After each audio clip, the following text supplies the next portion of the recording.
ಅಂಕನಹಳ್ಳಿ, ಆತ್ನೂರು ಹೋಬಳಿ, ಮದ್ದೂರು ತಾಲೂಕು, ಮಂಡ್ಯ ಜಿಲ್ಲೆ. 3.5 ಎಕರೆ ಅಂತ ಇರೋ ಜಾಗ ಇದು. 30 ಅಡಿ ರೋಡು. ಆ ಫೆನ್ಸ್ ಹಾಕಿರೋ ಜಾಗದಿಂದ ಇದು ಹಿಂಗೆ ಬರುತ್ತೆ. ರೋಡ್ ಸೈಡ್ಗೆ ಒಂದು 500 ಅಡಿ ಇದೆ ಜಾಗ. ಇದು 500-600 ಅಡಿ ಇದೆ. ಸುತ್ತ ಫೆನ್ಸ್ ಹಾಕಿದ್ದಾರೆ. ಫೆನ್ಸ್ ಮಾಡಿರೋಂಥ ಜಾಗ.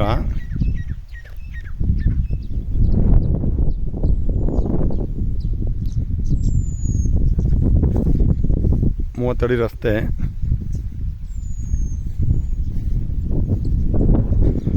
ಒಂದು ಮಟ್ಟವಾಗಿದೆ ಭೂಮಿ. ತೆಂಗಿನ ಮರ ಎಲ್ಲ ಸಸಿ ಈಗ ಹಾಕಿದ್ದಾರೆ. ಒಂದು 2 ಇಯರ್ಸ್ ಆಗಿರಬೇಕು. 30 ಅಡಿ ಆದ ಅಗಲವಾದ ರಸ್ತೆ. ಈ ಲೈಟ್ ಕಂಬ ಏನು ಕಾಣ್ತಾ ಇದೆ, ಈ ಲೈಟ್ ಕಂಬದಿಂದ ಈ ಫೆನ್ಸ್ ಹಾಕಿರೋರ್ಗೂ ದಾರಿ. ಬೋರ್ವೆಲ್ ಸಹ ಇದೆ. ಬೋರ್ವೆಲ್ಲು ಇದೆ.